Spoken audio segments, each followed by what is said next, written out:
Bird flu ప్రబలుతోందనే అపోహల నేపథ్యంలో Champapet Karmanghat chicken shop owners association ఆధ్వర్యంలో చికెన్ ఎగ్ మేళా నిర్వహించారు. చికెన్ కోడిగుడ్లతో చేసిన ఆహార పదార్థాలను ఉచితంగా పంపిణీ చేశారు. చికెన్ తినడం వల్ల ఎలాంటి హాని లేదంటూ ప్రజలకు అవగాహన కల్పించారు.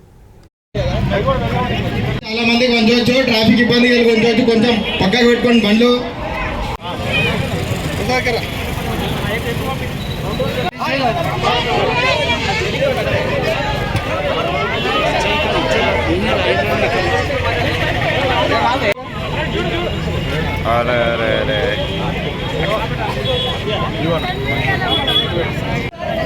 అలా పెట్టే నోట్ల పాపం తెరిచిండు.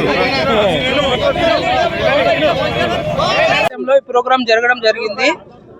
చికెన్ అందరూ స్వచ్ఛంగా తిని అందరూ బాగా చికెన్ తినాలని, చికెన్ వల్ల ఎట్లాంటి ప్రాబ్లం లేదు.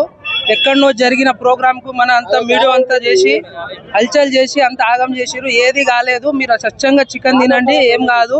చికెన్ తింటే ఆరోగ్యంగా ఉంటారు, ఏ ప్రాబ్లం లేదు. మేము రోజు తింటాం, మా పిల్లలతో సహా తినిపిస్తున్నా, ఇంట్లో రోజు తింటానే ఉన్నాం, ఏ ప్రాబ్లం లేదు చికెన్ ద్వారా. చంపాపేట్ మరియు కర్మంఘాట్ డివిజన్ల చికెన్ అసోసియేషన్ సభ్యులంతా కూడా ఈ యొక్క అవగాహన ప్రోగ్రాం పెట్టడం జరిగింది. మరి చికెన్ తింటే మరి రోగాలు వస్తాయని చెప్పి పుకార్ల వల్ల అనేక ఇలా హైదరాబాద్ మహానగరమే కాదు మారుమూల గ్రామాలలో కూడా కొన్ని పుకార్లు పుట్టి కొన్ని మీడియా ద్వారా కానీ కొంతమంది ద్వారా అంటే ఒక కోడి 45 రోజులు మాత్రమే దాని జీవితం.